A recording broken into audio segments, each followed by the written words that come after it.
11 महिने राहिले, ते पदावरून तुम्ही जेव्हा बाजूला झाले त्यानंतर तुम्ही कुठेही राजकारणात नव्हते. तुम्ही पूर्ण अंडरग्राऊंड झाले होते की काय? अगोदर राष्ट्रवादी, परत शिवसेना, परत राष्ट्रवादी, रमत नाहीये तुम्ही एका ठिकाणी. तर संग्राम जगतापांना उभं करणारे दादाभाऊ कळमकर होते. जेव्हा ते निवडणुकीतून पुढे माघार घेणार होते किंवा त्यांचे वडील असतील हे माघार घेणार होते, तेव्हा त्यांना पुश करणारे दादाभाऊ कळमकर होते. आता त्यांच्या आठवणीत आहेत का दादाभाऊ कळमकर? मला मुलं सांगत होते म्हणे इथे पत्ते, ते सोरड, बिंगो वगैरे ह्या गोष्टी खुलेआम खेळल्या जातात आणि त्याच्यावरती ना प्रशासन काही करतंय आणि ना विरोधक म्हणून तुम्ही आवाज उठवतात, ना सत्ताधारी म्हणून ते बोलतात. मग नेमकं दादागिरी, दडपशाही आहे कुणाची? उड्डाण पूल रखडला का तर विद्यमान आमदारांच्या कार्यकर्त्यांचे हॉटेल्स वगैरे मध्ये येत होते. मग तो 2019 नंतर झाला कसा? म्हणजे नेमकं खरं काय आणि खोटं काय असा प्रश्न तयार होतो. पोस्टरबाजी होती, विश्वास जुना, संग्राम भैया पुन्हा. सोशल मीडियावर येतं अनुभव जुना, संग्राम जगताप नकोच पुन्हा. तुमचा अनुभव काय? नमस्कार, मी विजया आवामान. विधानसभेची तोंडी परीक्षा ही सिरीज आपली राज्यभर सुरू आहे. प्रत्येक मतदारसंघामध्ये कोणता उमेदवार चर्चेत येतोय, कोणत्या उमेदवाराचं नाव प्रामुख्यानं सध्या वरती आहे आणि इच्छुक उमेदवारांमध्ये कोणता उमेदवार वठून दिसू शकतो, या सगळ्याच गोष्टी ज्या आहेत त्या आपण या सिरीज अंतर्गत सुरुवात करत असतो. तर आज आपण विधानसभा निवडणुकीचा आढावा घेत आहोत नगर शहरातील. या ठिकाणी विद्यमान आमदार संग्राम जगताप आहेत, त्यांच्या विरोधामध्ये महाविकास आघाडीकडून अनेक उमेदवार इच्छुक आहे. मात्र प्रामुख्याने आघाडीवर ज्यांचं नाव आहे ते आहेत अभिषेक कळमकर. दादाभाऊ कळमकर यांचे पुतणे अभिषेक कळमकर नेमकी कशा पद्धतीने निवडणुकीची तयारी करतायत आणि सध्याची संभाव्य लढती कशा असू शकतात, त्यांची तयारी कशी आहे, या सगळ्या गोष्टी आपण त्यांच्याकडून समजून घेणार आहोत. नमस्कार सर. जसं मी म्हटलं, विधानसभा निवडणुकाचे जसं प्रचार सुरू झाला तशी तुमच्या नावाची चर्चा सुरू झाली. अर्थात तुमच्यासोबत महाविकास आघाडीतील आणखी बरेचसे नेते मंडळी आहेत, उमेदवार इच्छुक आहेत. परंतु मग अभिषेक कळमकर जर मैदानात आले तर मग ते काय येतील?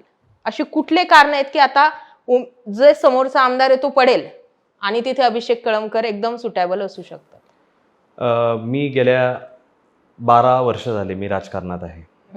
2013 साली ज्यावेळेस मी पक्षाचं उपाध्यक्ष म्हणून पक्षाने मला त्यावेळेस राष्ट्रवादी काँग्रेस पक्ष दादाभाऊंनी आमच्या चुलत्यांनीच त्या ठिकाणी मला त्या कार्यकारिणीवर घेतलं. त्यावेळेसपासून जो हा प्रवास सुरू झाला, त्यानंतर त्याच साली डिसेंबर महिन्यामध्ये महानगरपालिकेच्या निवडणूक लागल्या. नगरसेवक म्हणून मी निवडून गेलो आणि वर्षभरामध्ये महापौर होण्याची संधी मिळाली. महापौरकीचा काळ हा माझा 11 महिन्याचा होता. 11 महिन्याचा कालावधी तसा तर फार छोटा काळ आहे, कारण महानगरपालिका आपली शहराची परिस्थिती जर पाहिली म्हणजे खूप सारे प्रश्न आहेत.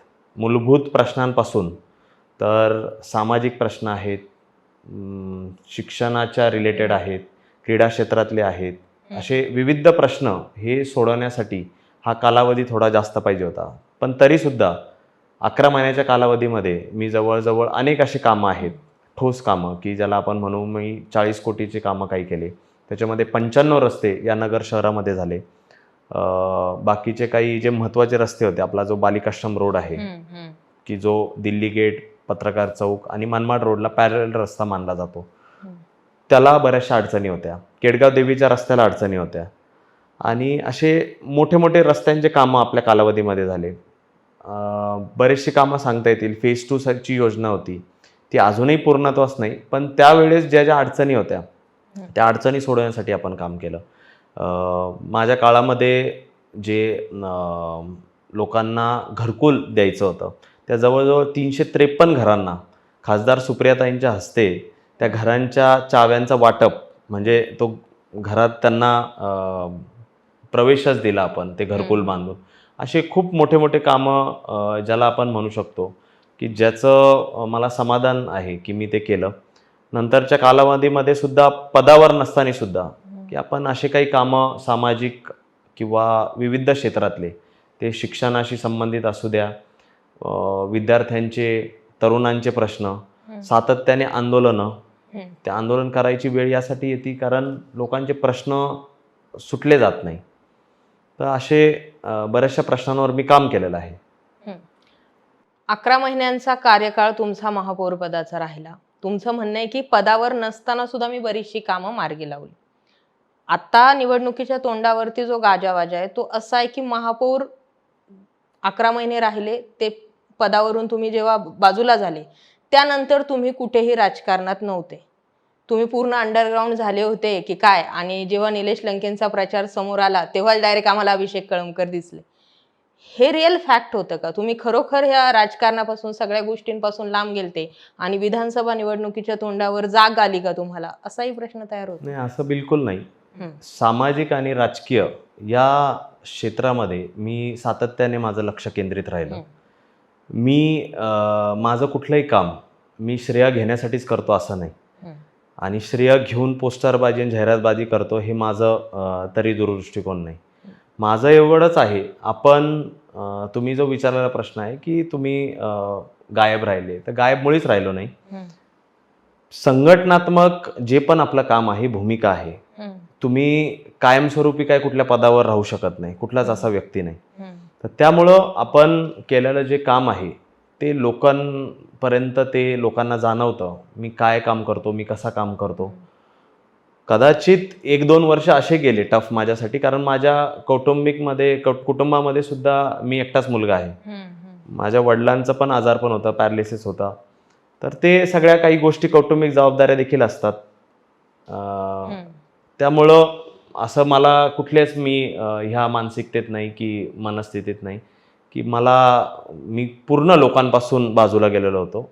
लोकांपर्यंत आपण सातत्याने लोकांचे प्रश्न समजून घेऊन सोडवण्यासाठी, ते मग आंदोलनाच्या मार्गातून असेल, त्यांच्याशी संपर्क साधून असेल, त्यांच्याशी भेटून असेल, हे समजून घेऊन आपल्याला सातत्याने काम ठेवलेलं आहे. आता निवडणुकीचं वारं सुरू झालं आहे, त्याच्यामुळं नाव येत आहे. तर कदाचित एक उमेदवार जे पण काही आत्ताचे विद्यमान असतील त्यांच्या विरोधी अनेक असे आमच्यासारखे इच्छुक निर्माण झालेले आहेत. त्याच्यामुळं ती परिस्थिती का निर्माण झाली, त्याच्यामध्ये अशी कुठली लोकांनी जशी लोकसभेमध्ये दाखवून दिलं की लोकांनी हातात घेतली ती निवडणूक, तर आताची निवडणूक तशीच आहे मला असं वाटतं. त्याच्यामुळं माझ्यासारखे अनेक जण इच्छुक आहेत, त्यांचे नावं येत आहेत पुढं. बरोबर. जसं तुम्ही म्हणालात, म्हणजे आता तुम्ही ज्या पक्षात आहात, राष्ट्रवादी शरदचंद्र पवार पक्ष, तुतारीला वातावरण अनुकूल आहे, त्यामुळे आता ज्या पक्षात आहे ते ओके. आधी तुम्ही शिवसेनेत होते, अगोदर राष्ट्रवादी, परत शिवसेना, परत राष्ट्रवादी, रमत नाहीये तुम्ही एका ठिकाणी? असं नाहीये रमणं वगैरे. पहिल्यापासून आमचं, म्हणजे माझे जे चुलते आहेत दादाभाऊ कळमकर, ते आमदार होण्याच्या अगोदरपासून 1974 सालापासून, त्यावेळेस या शहराचे माजी आमदार नाथा पाऊल बुद्धे यांच्या सहवासात येऊन त्यांनी पवार साहेबांशी खऱ्या अर्थाने ते नातं जुळलं. पवार साहेबांचं नेतृत्व स्वीकारलं. पवार साहेब त्यानंतर मुख्यमंत्री झाले. त्यावेळेसपासून गेल्या 50-52 वर्षाचा हा कालखंड आहे, आणि याच्यामध्ये आमच्या घराण्याचे आणि ते पक्षाशी ते ऋणानुबंध आहेत. मध्यंतरीचा काळ शिवसेनेत जाण्याचा का झाला हा संपूर्ण शहराला माहिती आहे की आम्ही सोबत काम करत होतो, आणि सोबत काम करत असताना असा एक वाद निर्माण झाला. त्याच्या मागे देखील एक पार्श्वभूमी होती की चुकीचं एक राजकारण चाललं होतं. चुकीच्या राजकारणामधून कुठली तरी एक अशी वेळ येते की तिथं भूमिका तुम्हाला घ्यावीच लागती, आणि तिथं माझ्यासारख्याला असं ती भूमिका घ्यावी लागली. माझी एक माइंडसेट असा झाला, आणि कुठली काही वेगळी त्याच्या मानसिकता नव्हती. कारण शिवसेनेत जाणं एक माझ्यासाठी मी असं म्हणाल खूप चांगली स्टेप होती ती, जी मी घेतली. कारण शिवसेना असा पक्ष आहे जे कार्यकर्त्याची भूमिका ती अतिशय स्पष्ट भूमिका ज्याला म्हणतो आपण. शिवसैनिक हा असा ॲग्रेसिव्ह कसा असतो, कार्यकर्ता म्हणून कसा तो काम करतो, याच्यासाठी खरं तर ती शिवसेना आहे. 25 वर्षामध्ये कैलासवासी अनिल भैया राठोड यांनी कसं काम केलं, कार्यकर्त्यांना उभं राहणं, कार्यकर्त्यांना त्यांच्या मागे ठामपणे त्यांच्यासाठी काम करणं, त्यांनी कसा आवाज उठवला पाहिजे, हा असा प्रवास होता. आणि त्याच्यामध्ये रमलं नाही असं काय नाही. मध्यंतरीचा कालावधी असा होता की आता इतके मोठ्या देशाचे ज्येष्ठ नेते आहेत पवारसाहेब, ज्या वेळेस दुफळी निर्माण झाली, ही फोडाफोडीच्या राजकारणामुळं 2 पक्ष निर्माण झाले.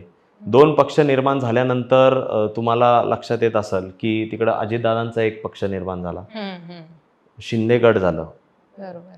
त्यावेळेस कुठंतरी पक्षाला आज गरज होती की इथं सुद्धा आमचा जो मूळ राष्ट्रवादी पक्ष आहे तिथं माझ्यासारख्याची कदाचित एक त्यांना वाटलं आणि माझ्यासमोर एक मांडणी आली की आपण आले पाहिजे वगैरे. तर मी एकदम लहान कार्यकर्ता, माझ्याकडं जर तसा प्रस्ताव आला तर मी निश्चित प्रकारे माझ्याकडं दुसरी काही ऑप्शन नव्हतं. आणि हे सगळं मी शिवसेनेचे आमचे जे स्थानिक नेते आहेत मी त्यांच्याशी बोलून आलो. मी आदित्य साहेबांना त्या ठिकाणी संपर्क केला, मी उद्धव साहेबांना केला की माझं त्या ठिकाणी मला जावं लागतंय. तर ते समजून वगैरे घेऊन सगळा निर्णय घेऊन मग मी राष्ट्रवादीत परतलो. बर, आत्ताच्या घडीला ज्यांच्या नावावरती राजकारण म्हणजे जेव्हा विधानसभा लागतात तेव्हा अनिल भैयांचं नाव येतच येतं. विधानसभा म्हटलं की त्यांचे प्रचार, त्यांच्या सगळ्याच गोष्टी समोर येतात. आत्ता ते नाही आहेत. त्या व्यतिरिक्त आणखी एक राजकारणामध्ये विधानसभा निवडणुका असो किंवा कुठल्याही राजकारणाचा मुद्दा असो, एक नाव समोर येतं, ते म्हणजे दादाभाऊ कळमकर यांचं. आम्ही थोडंसं इतिहास जर डोकावून बघितला तर संग्राम जगतापांना उभं करणारे दादाभाऊ कळमकर होते. जेव्हा ते निवडणुकीतून पुढे माघार घेणार होते किंवा त्यांचे वडील असतील हे माघार घेणार होते तेव्हा त्यांना पुश करणारे दादाभाऊ कळमकर होते. आता त्यांच्या आठवणीत आहेत का दादाभाऊ कळमकर? नाही, मला नाही वाटत आता आठवण येत असेल, कारण यांना खऱ्या अर्थाने यांचं बोट धरून हे दादांनी आणलेलं आहे. त्यांनी विश्वासघात केला हे संपूर्ण शहराला माहिती आहे. ज्या वेळेस आपण राजकीय क्षेत्रामध्ये ह्या शहराचं जर राजकारण बघितलं तर माझ्या काकांनी, दादाभाऊंनी आणि अनिल भैया राठोडांनी 4 लढत केल्या या शहरामध्ये. त्याच्यामध्ये 4ही वेळेस पराभव दादांचा झाला, परंतु खालच्या पातळीला कधी राजकारण गेलं नाही. कधीही असा द्वेषात्मक अशी परिस्थिती निर्माण झाली नाही की आपल्याला एकदम खालच्या टोकाला जाऊन राजकारण करायचं आहे. आजची परिस्थिती वेगळी आहे संपूर्ण राज्यातली, त्याला पण एक कुठंतरी स्टँडर्ड आहे त्या राजकारणाला पण इथला तो स्टँडर्ड तो दिसत नाही.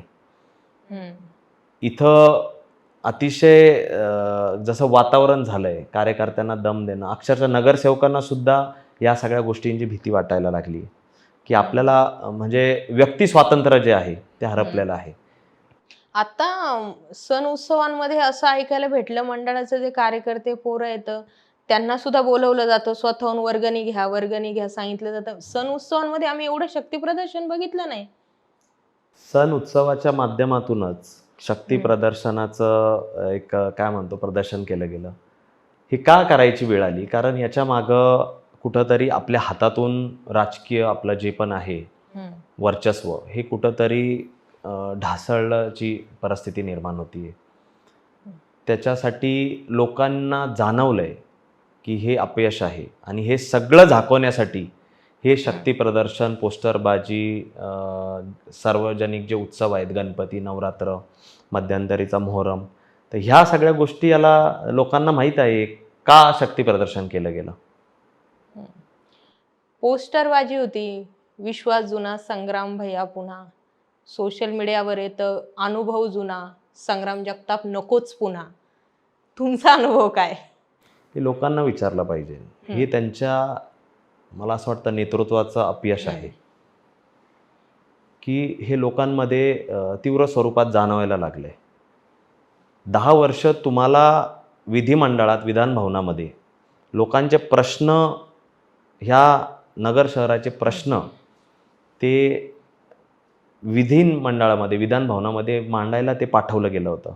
तुम्ही या 10 वर्षामध्ये आराखडा तयार करून लोकांसमोर मांडले पाहिजे. मी किती प्रश्न विचारले माझ्या शहराच्या नगरवासियांसाठी. तर ह्या सगळ्या गोष्टी आहेत.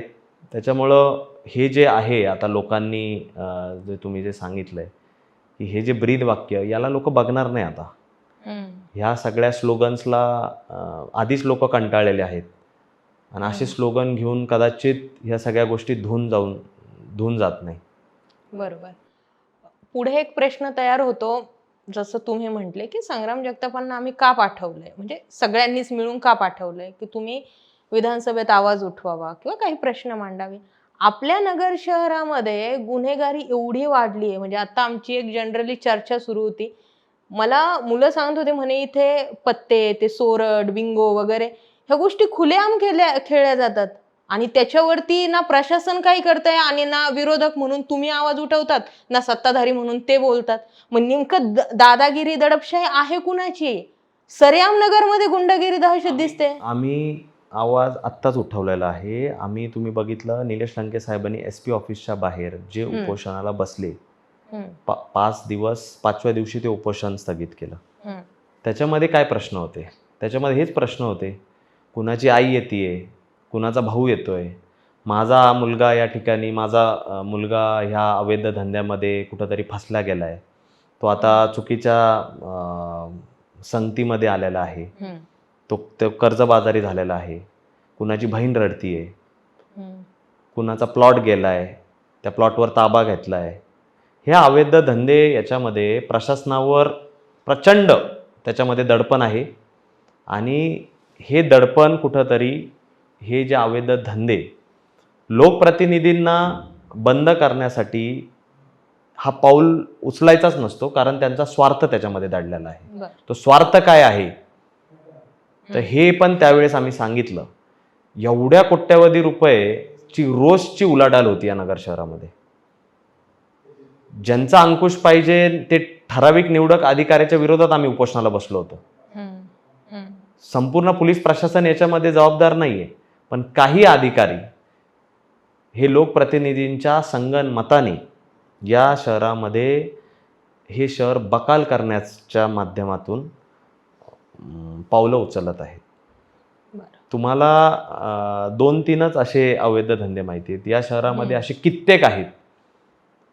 30 कोटीचा आसपास आकडा जर हा फक्त त्याला आपण काय म्हणतो हप्ता गोळा करण्यासाठी हा असेल, तर त्याचा मागचा महिन्याभराचं ट्रान्झॅक्शन किती असेल? काय 200-300 कोटी मागं असेल. हे पैसे आहेत का काय आहेत? हे आकडे आहेत का काय आहेत? आम्ही आवाज उठवलेला आहे, आम्ही कित्येक वेळा पत्र दिलेले आहेत, पण सत्तेचा ज्या प्रकारे एक माज उठवला जातो, तर हे लोक कदाचित दबक्या आवाजामध्ये चर्चा करतात. लोकांची भावना याच्यामध्ये काय निर्माण झालेली आहे ही सुद्धा गैरसमज करून चालणार नाही. लोक सगळेजण जागरूक आहेत, जनता जागरूक आहे. त्याच्यामुळं येणारा काळ निश्चित प्रकारे हे जे आहेत गुंडगिरी पोसणारे यांच्यासाठी हा अडचणीचा ठरणार आहे. बरं, विद्यमान आमदारांचा जर चेहरा म्हणा किंवा त्यांचा पेहराव बघितला तर ते असं एक सुशील सुसंस्कृत नेतृत्व वाटतं.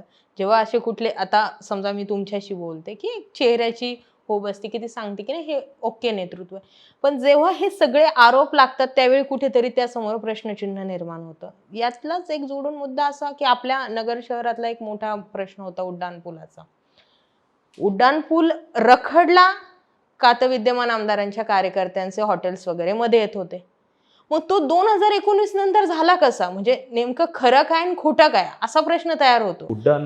उड्डाणपुलाचा जो विषय आहे तो संपूर्ण जिल्ह्याला आणि नगर शहराला माहिती आहे. हा स्वर्गीय दिलीप गांधी साहेबांनी यासाठी खूप प्रयत्न केले.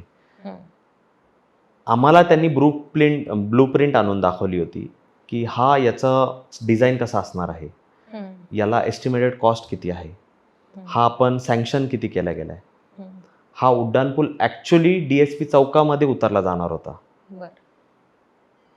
बरेचसे काही चेंजेस झाले. त्याच्यानंतर याच्यासाठी विरोध जे करणारे होते त्या विरोध अनिल भैया राठोडांनी केला की का उड्डाणपूल होऊ नये, का थांबवला गेलाय.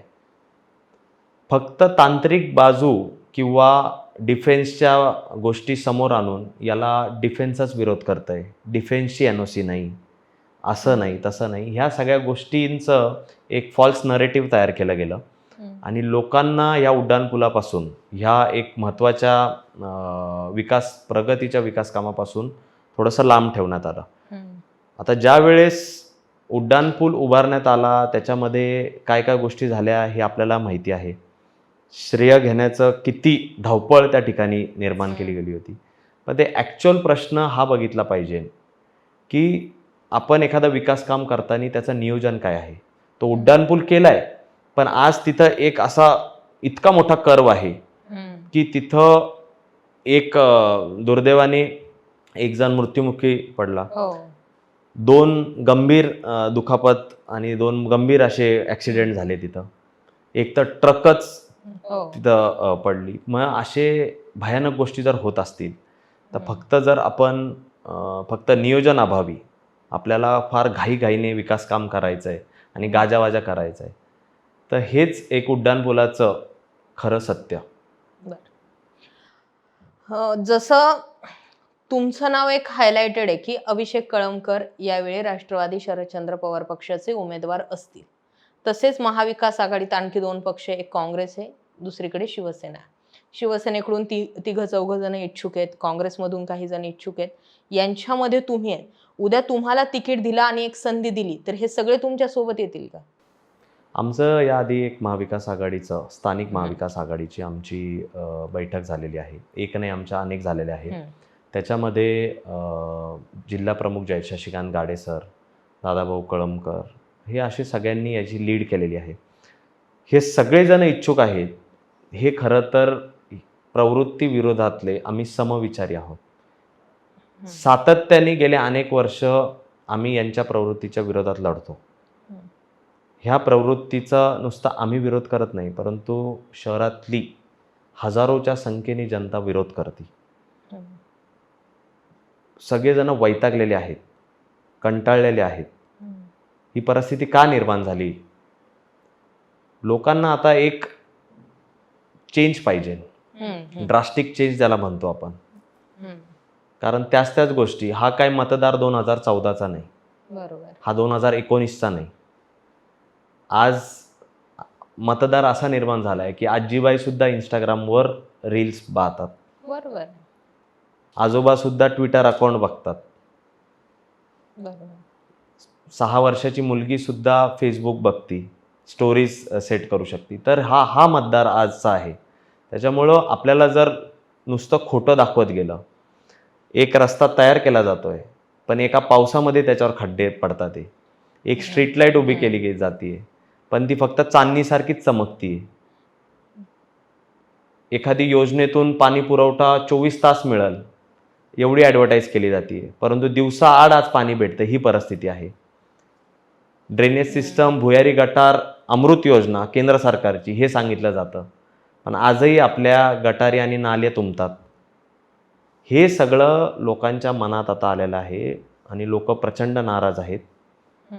तर त्याच्यामुळं आम्ही सगळेजण जे इच्छुक आहोत, आम्ही एक दिलाने ह्या सगळ्यांनी ह्या निवडणुकीचा सामना करू. ज्याला कोणी वरिष्ठ नेते संधी देतील त्याच्या पाठीमागं आम्ही राहण्याचं ठरवलंय. आणि ही निवडणूक, मी जसं मागं सांगितलं, ही निवडणूक सुद्धा जनताच हातात घेणार. बरं. तुमच्या प्रचाराची जनसंवाद यात्रा असो, शिवस्वराज्य यात्रा असो किंवा आता वेगवेगळे कार्यक्रम हे पाहिले, कधी तुम्ही जयंत पाटलांच्या गाडीत दिसतात, कधी जयंत पाटील तुमच्या घरी दिसतात. हे सगळ्या गोष्टी एक अगोदरच इंडिकेटर देत आहेत की तिकीट कुठे जाऊ शकतं.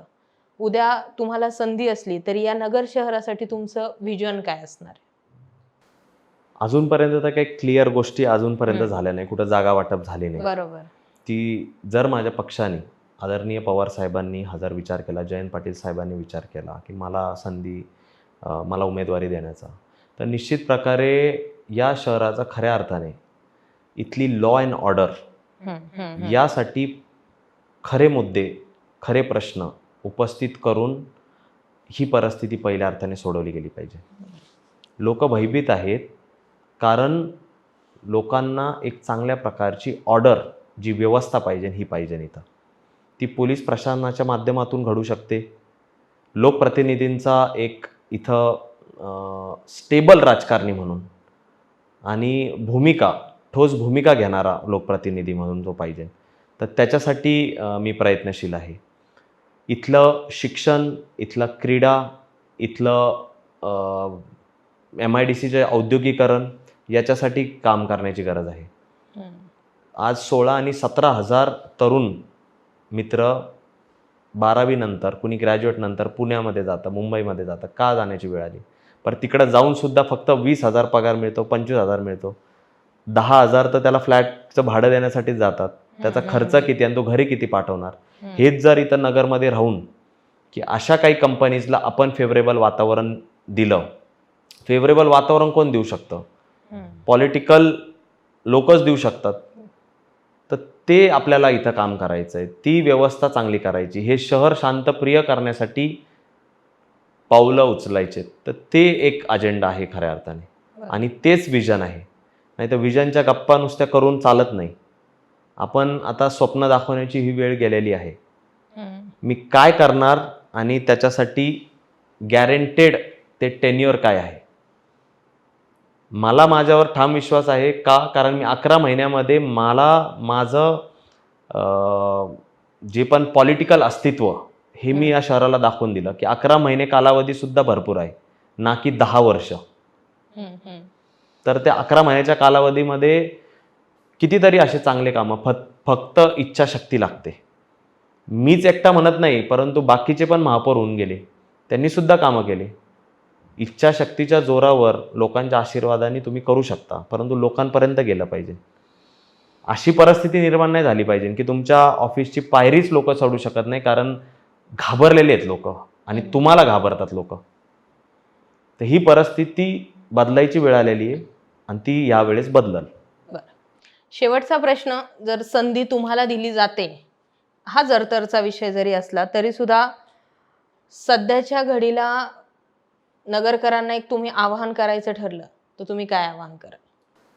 मी एकच आव्हान करल, आपण आत्ताचा जो प्रवास आहे, जास्त नाही पण एक गेल्या 15 वर्षाचा कालावधी जर पकडला तर या 15 वर्षामध्ये नगर शहरामध्ये खूप काही असं घडू शकलं असतं. खूप चांगल्या कंपनी झाल्या असत्या.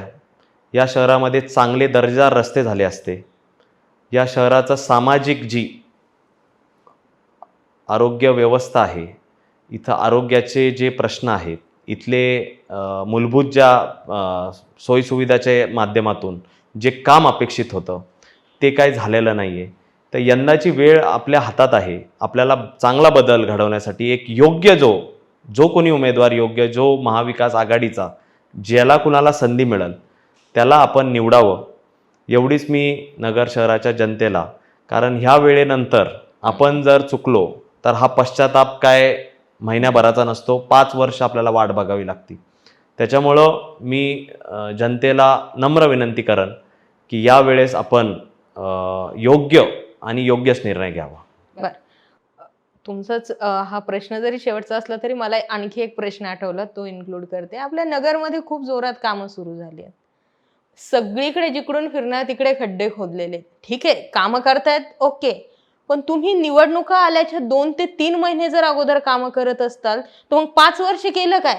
अजित पवारांच्या पक्षात आहेत, गटात आहेत म्हटल्यानंतर निधी भरघोस भेटलेला आहे. पण तो एवढ्या शेवटच्या टप्प्यात कामं नगरमध्ये का होत आहेत? नियोजन नाहीये. कामाचं कौतुक केलं असतं लोकांनी. भले तुम्ही निवडणुकीच्या तोंडावर कामं करा, पण नियोजन कुठलं या कामामध्ये तुम्ही सांगा. कितीतरी रस्ते खोदले आणि नियोजन नसल्यामुळं त्याच्यामध्ये विद्युत विभागाशी बोलणं नाही, तुमच्या पाणी पुरवठ्यांशी बोलणं नाही, जे महानगरपालिकेशी हे काम PWDच्या माध्यमातून केलं जात आहे. याच्यामध्ये जे पण आयुक्त असतील, विद्युत विभागाचे MSEBचे अधिकारी असतील, यांच्याशी बसलेत का लोक? आज असं आहे, इकडचा रस्ता खोदलाय तर पर्याय रस्त्याला पण धूळ आहे, पर्याय रस्ता पण खड्ड्यांनी तो रस्ता आहे. लोक जाणार कसे? आज जर तुम्ही अप्पो हत्तीपर्यंत तिकडं जर गेले तर परवाच्या दिवशी तर ॲम्ब्युलन्सला जायला मार्ग नव्हता राहिला कारण ट्रॅफिक जॅम झाली होती. नियोजन चांगलं असतं तर हे होऊ शकलं असतं. निवडणुकीच्या तोंडावर येऊन तुम्ही 10 वर्ष केलं काय? साध्या कुठल्याही सर्वसामान्य माणसाला विचारा, तुम्ही एखाद्या गृहिणीला विचारा, एखाद्या 10वीतल्या विद्यार्थीला विचारा की आत्ता हे काम का चालू झालंय. ते म्हणले इलेक्शन आहे, निवडणूक आहे, हे होणारच होतं आणि आता ते होणार. ह्याच्या आधी अगोदरचं जर तुम्ही 1 वर्षापूर्वी जरी केलं असतं, लोकांनी खूप स्वागत केलं असतं. कधी भिंगारचा रस्ता घ्यायला पाहिजे होता, मग कधी तुमचा दिल्ली गेट अप्पू हत्तीचा रोड घ्यायचा, कधी उपनगरातले घ्यायचे. पण नियोजन फक्त आयुर्वेदच्या टिळक रस्त्याला दिसलं, सारसनगरला ते नियोजन दिसलं, तिथं प्लॅनिंग एकदम व्यवस्थितशीर केली जाते, मग बाकीचं नगर शहर नाही का तुमचं? हे माझा बेसिक प्रश्न आहे. चला, नगरकरांनो, बरेच मुद्दे असणार आहेत या निवडणुकीला, हाताळण्यासारखे मुद्दे असणार आहेत. आपला सगळ्यांचा जो कॉमनली प्रश्न होता की आत्ताच यांनी रस्ते का खोदून ठेवले, दिवाळी तोंडावर आहे आणि लोकांना येण्या जाण्याचा एवढा त्रास होतोय, त्यातलेच आम्ही म्हणजे मी स्वतः एक आहे आणि बाकीचे तर समजा आहेतच.